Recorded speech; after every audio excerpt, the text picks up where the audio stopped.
তারপরে একটু হাঁপিয়েও গেছি। তো তাহলে চেষ্টা করতাম ওখানে গিয়ে দেখা।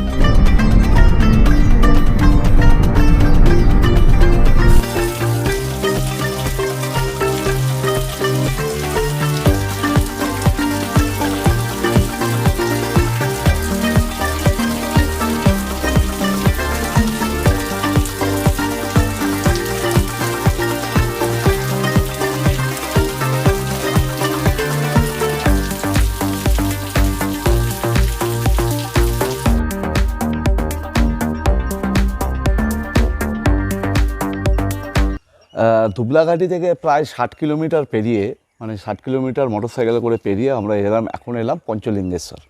আমার পেছনে একটু লক্ষ্য করে দেখুন, আমার পেছনে যে পাহাড়টা দেখা যাচ্ছে সেই পাহাড়টা হচ্ছে নীলগিরি পাহাড়ের একটা অংশ, এবং এখানেই আছে পঞ্চলিঙ্গেশ্বর।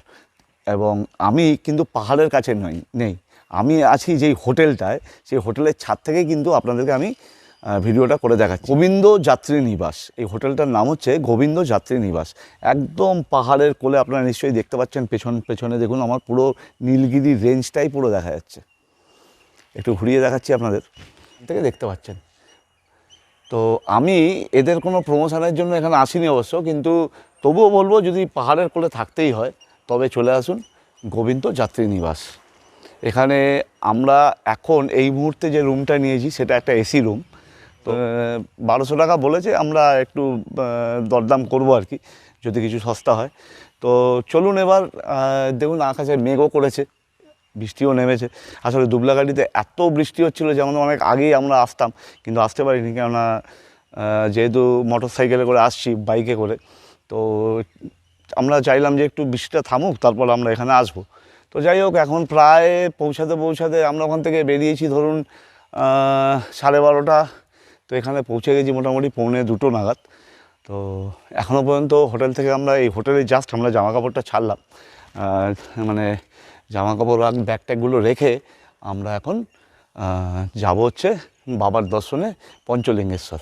তো সঙ্গে থাকুন, চলতে থাকুন, আমি যা যা দেখব এখানে সেগুলো সমস্তটাই আপনাদেরকে ঘুরিয়ে ঘুরিয়ে দেখাবো।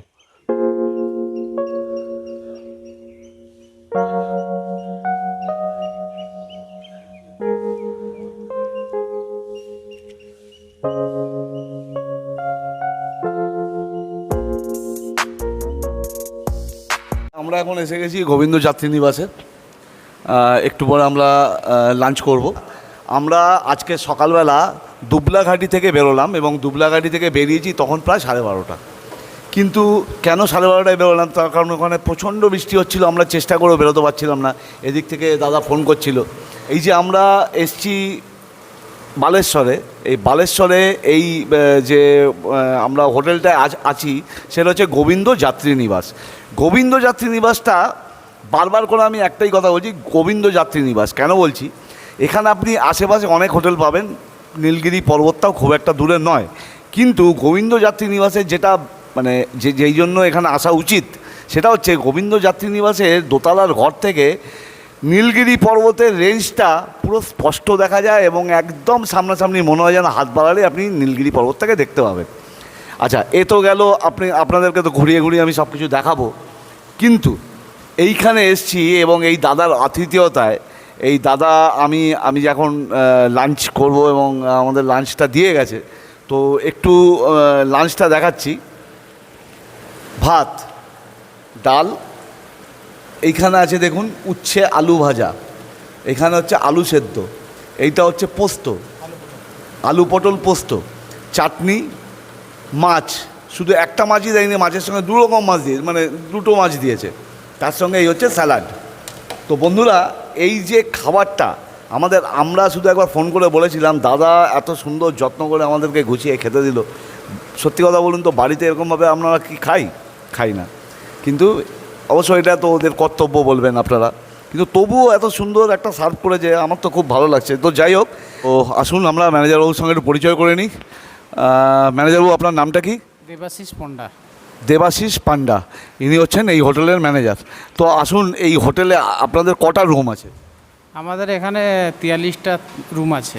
কটা? 43, 43টা রুম আছে। হোটেলটা তো দেখছি ভালোই বড়।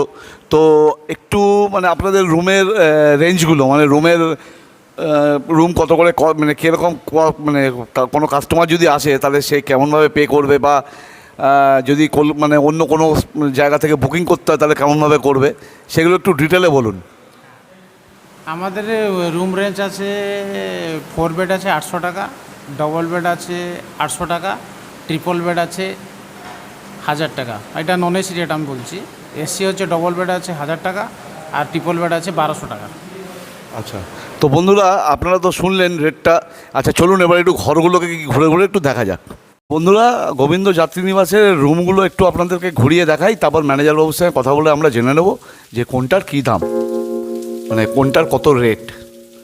তো এই হচ্ছে এসি, মানে এসি ডাবল বেড, তাই তো, না triple bed? AC triple bed room.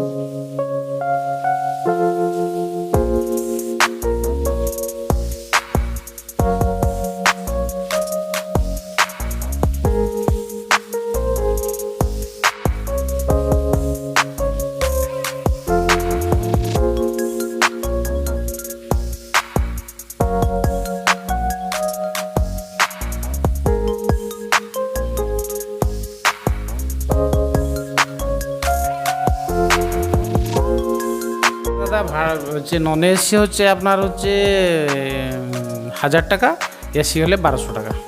এই রুমটার রেঞ্জ হচ্ছে 1200 টাকা। 1200 টাকা এসি, নন এসি হচ্ছে 1000। মানে যদি কেউ এসি না চালায় সেখান থেকে আপনার 200 টাকা কম হবে।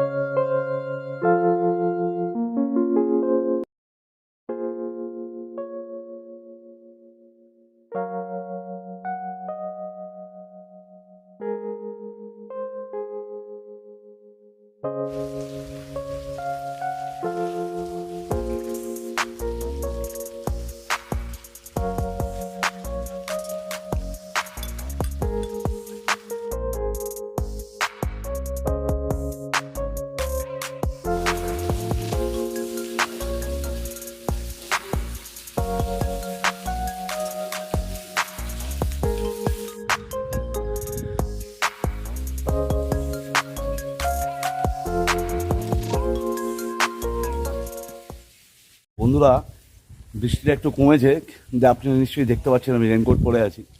আর বৃষ্টি যেহেতু একটু কমেছে, তো এখন একটু হালকা হালকা রোদ্দুরও উঠেছে দেখছি। তো চলুন তাহলে আমরা এবার যাই বাবা পঞ্চলিঙ্গেশ্বরের দর্শনে। পঞ্চলিঙ্গেশ্বর আপনাদেরকে একটু ঘুরিয়ে দেখাবার চেষ্টা করব। কতটা কি পারবো সেটা জানি না, তবে চেষ্টা তো পুরোপুরি করব। ঠিক আছে, তো সঙ্গে থাকুন বন্ধুরা, আমরা বেরোচ্ছি। এখন আমি হোটেলের ইয়েতেই আছি, ছাদেই আছি। হোটেলের ছাদ থেকে পেছনে পাহাড়টা তো স্পষ্টই দেখা যায়। তো তো বন্ধুরা, এবার তাহলে চলুন তাহলে দেখা যাক, আমরা যাই এবার পঞ্চলিঙ্গেশ্বরের উদ্দেশ্যে। এখান থেকে পঞ্চলিঙ্গেশ্বর মানে আমাদের হোটেল থেকে যেতে প্রায় মিনিট 20 মতো লাগবে। তারপরে 350 না 300 কতগুলো সিঁড়ি আছে, সেটা সিঁড়ি পেরিয়েই তারপরে মন্দিরের কাছে যেতে হবে। তো সঙ্গে থাকুন বন্ধুরা, চলতে থাকুন। তো বেরিয়ে পড়া গেল পঞ্চলিঙ্গেশ্বরের জন্য। এখন আমরা হোটেল থেকে পঞ্চলিঙ্গেশ্বরের উদ্দেশ্যে যাত্রা করলাম। জয় বাবা ভোলেনাথ, তুমি সঙ্গে থেকো, তুমি সঙ্গে থেকো। তোমার আশীর্বাদ মাথায় নিয়েই যেন আমরা বাড়ি ঠিকঠাক মতো পৌঁছে যেতে পারি, তোমাকেও যেন ভালো করে দর্শন করতে পারি। তো সঙ্গে দেখুন আমাদের এখানকার দুটো অ্যাসিস্ট্যান্ট। তো চলুন তাহলে যাওয়া যাক এবার মন্দিরের পথে, আমরা এগোচ্ছি ক্রমশ।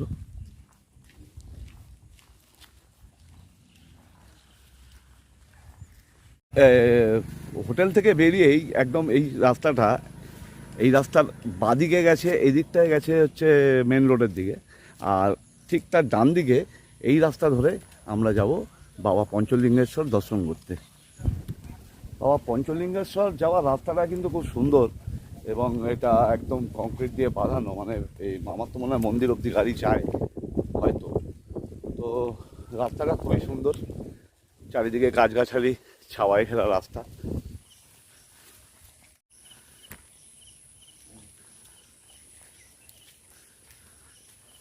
রাস্তাটা ক্রমশ এঁকে বেঁকে পাহাড়ের উপর দিকটায় উঠেছে।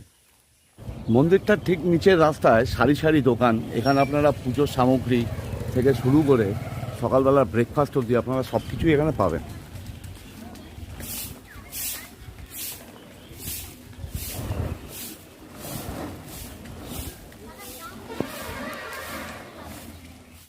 যত ওপর দিকে যাওয়া হচ্ছে আমাদের গতি ক্রমশ আসতে হয়ে যাচ্ছে। তার কারণ হচ্ছে কিছুটা উৎসাহী আছে, যদিও সেটা এমন কিছু নয়, কিন্তু তবুও একটু একটু সামান্য হাত ধরে যাচ্ছে। ক্রমশ আমরা মন্দিরের তরুণ দ্বারের সামনে চলে এলাম। এবার আর আপনাদেরকে ভাঙতে হবে 300-র ওপরে সিঁড়ি। এক্স্যাক্ট কতগুলো সেটা আপনাদেরকে পরে জানাচ্ছি। তো চলুন ভোলে বাবার নাম করে শুরু করা যাক। জয় ভোলেনাথ, শিব শম্ভু, শিব শম্ভু। এইবার যে দেখতে পাচ্ছেন বন্ধুরা, এবার এরকম সিঁড়ি ভেঙে ভেঙে আপনাদেরকে পঞ্চলিঙ্গেশ্বরে যেতে হবে। দেখুন পাহাড় থেকে জলগুলো নেমে এখান থেকে পাস করছে।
পঞ্চলিঙ্গেশ্বরে কিছু সিঁড়ির ধাপ উঠলাম।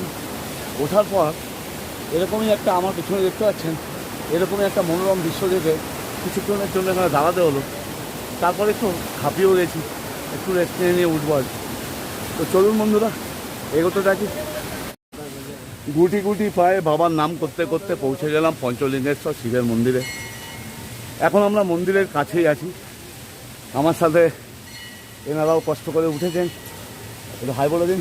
High high. তো বন্ধুরা, জয় সাইরাম, জয় সাইরাম, সাইরাম, জয় সাইরাম, জয় ভোলে বাবা, জয় ভোলে বাবা, জয় পঞ্চলিঙ্গেশ্বর, জয় পঞ্চলিঙ্গেশ্বর। তো যাই হোক বন্ধুরা, দেখা করলাম। আপনারা উড়িষ্যায় থাকেন নাকি? হ্যাঁ উড়িষ্যায় থাকেন। উড়িষ্যার দাদারা এসছে, ওদের তো আসতে কোনো কষ্ট নেই। আমরা এসেছি হাওড়া কলকাতা থেকে। কলকাতা? হ্যাঁ। আচ্ছা আচ্ছা, ঠিক আছে। তো ঠিক আছে বন্ধুরা, এখন যেখানে আছি সেখানে আমরা জুতোটাকে রাখবো। জুতো রাখার জায়গা আছে, শু স্ট্যান্ড যেটাকে বলে। তো জুতোটাকে রাখি, তারপর একটু মন্দিরের দিকে যাই, মন্দিরের দর্শন করাবো আপনাদের। তো দাদা, see you। দেখতে পাচ্ছেন এখন পঞ্চলিঙ্গেশ্বর টেম্পল। এই পঞ্চলিঙ্গেশ্বরের যাওয়ার রাস্তাটা আমাদেরকে একটু ঘুরে নিচে নেমে তারপর যেতে হবে। আর খুবই সুন্দর মনোরম পরিবেশ পাহাড়ের মধ্যে একদম। আমরা এখন মন্দির প্রাঙ্গণে। আপনারা এখন যেটা দেখছেন সেটা আমরা মন্দিরের কাছাকাছি চলে এসেছি। তীর্থালুরা, বাবার ভক্তরা এসে গেছে বাবাকে জল ঢালতে।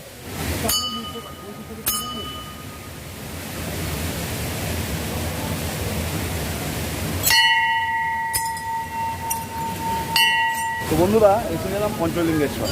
নিচে দেখতে পাচ্ছেন ভোলে বাবা বসে আছে, ভোলে বাবা পুজো হচ্ছে। আর এখানে আসার উদ্দেশ্য আমাদের পঞ্চলিঙ্গেশ্বর দর্শন করা, এবং সেটা করতে পেরে নিজেকে খুব ভালো লাগছে। আপনারা যারা আসবেন তারা বালেশ্বর অবধি ট্রেনে এসে বালেশ্বর থেকে যে কোনো গাড়িতে করে আপনারা গাড়ি ভাড়া করে চলে আসতে পারেন পঞ্চলিঙ্গেশ্বর টেম্পল। তবে বয়স্কদের একটাই কথা বলবো, 300টার ওপরে সিঁড়ি ভেঙে কিন্তু আপনাদের উঠতে হবে, আপনারা একটু বুঝে শুনেই উঠবেন।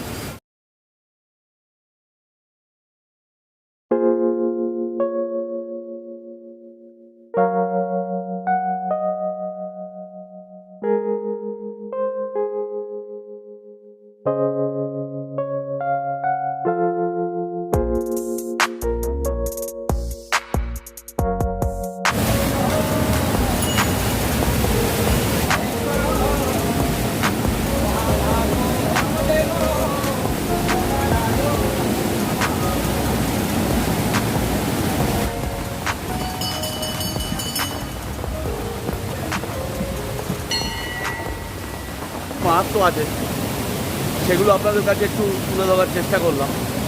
তো বন্ধুরা সঙ্গে থাকুন, শুনতে থাকুন।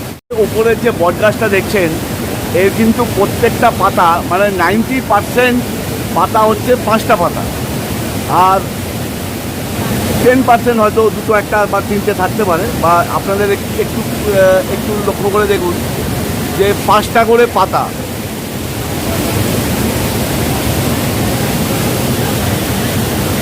তো বন্ধুরা সাধু ওখানে পুজো করছেন, আর ওই যে নিচে আছে ওখানে হাত ডুবিয়ে লিঙ্গ আপনারা ছুঁতে পারবেন। তো আচ্ছা, এই যে পঞ্চলিঙ্গেশ্বর, এখানে তো বাবার 3টে লিঙ্গ আছে, তো ওইখানে কি আছে বলতে পারবেন? ওই জলের নিচে 5খানা লিঙ্গ। কি আছে? জলের মধ্যে 5খানা লিঙ্গ আছে। ওই 5টা লিঙ্গ কি হাত দিয়ে ছোঁয়া যায়? হ্যাঁ, ওই হলো পঞ্চলিঙ্গেশ্বর। আচ্ছা, যেমনি জলের নিচে 5খানা লিঙ্গ আছে, এই তার বাবার মাথার উপরে দেখবে একটা গাছ আছে, ওই গাছের নাম হচ্ছে পঞ্চুবট। একটা শাখায় সব 5টা করে পাতা আছে। জলের তলায় বাবাকে অনুভব করা হয়। যারা না পারে তারা এই গাছের পাতাকে মানে দর্শন করে যায়। আচ্ছা, এই যে এত যে জলের স্রোত, তো এখন তো লোকে হাত দিতে পারবে না। সবাইকে ছাড়া হয় না, হ্যাঁ, সবাই লোক ভক্তকে এখন ছাড়া হবে না। ভক্ত আসবে, একটু জল মাথায় দেয়, ভক্ত যার থাকে ওকে আমি নিয়ে পার করা। আচ্ছা, তো আপনি এখানেই সারাদিন থাকেন? হ্যাঁ। আচ্ছা, মানে আপনার আচ্ছা, এই আপনি বলছিলেন একটু আগে যে জল বাড়লে এই গেটটাকে বন্ধ করে দেওয়া, এটা কি সিকিউরিটির কারণে? এটা বেশি জল হলে বিপদ আছে, বিপদ আছে, মানুষকে টেনে নিয়ে। আচ্ছা, এই জন্য আমরা গেট বন্ধ করে দেয়, আবার জল কমে গেলে ভক্তকে ভেতরে ঢোকা যায়। তো বন্ধুরা আপনারা দেখতে পেলেন এই যে জলটা পাহাড় থেকে নামছে, এবং এই জায়গাটা আমি একটু সামনে থেকে যাচ্ছি, ওইখানটায় কিন্তু পঞ্চলিঙ্গেশ্বর আছে, আপনারা হাত দিয়ে ছুঁতে পারবেন। কিন্তু এখন এত জলের তোর যে যাওয়া সম্ভব হবে না কোনোভাবেই। বন্ধু, যদি যাওয়া কিছু সম্ভব হতো তাহলে চেষ্টা করতাম ওখানে গিয়ে দেখানোর, কিন্তু এত দুঃসাহস দেখাবার মতো আমার ক্ষমতা এখন এই মুহূর্তে হচ্ছে না। প্রচণ্ড জলের স্রোত ওপর থেকে নেমে যাচ্ছে।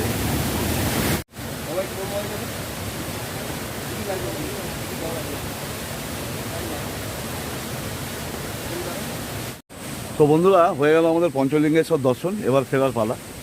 তো মন্দির থেকে আমরা নেমে যাচ্ছি, অনেক শ্রদ্ধালু ভক্ত এসছে এখানে, তারা মন্দির দর্শন করলো। তো এবার নামি, এতগুলো সিঁড়ি ভেঙে ওঠাটাই কষ্ট, নামাটা তো কষ্ট নয়। তো একটু সাবধানে নামতে হবে, একটু পিছল হয়ে আছে। তো চলুন এবার তাহলে হোটেলে ফেরা যাক। আবার আমাদের হোটেলে ফিরে আমাদের গোছগাছ করে আমাদের আবার বেরোতে হবে।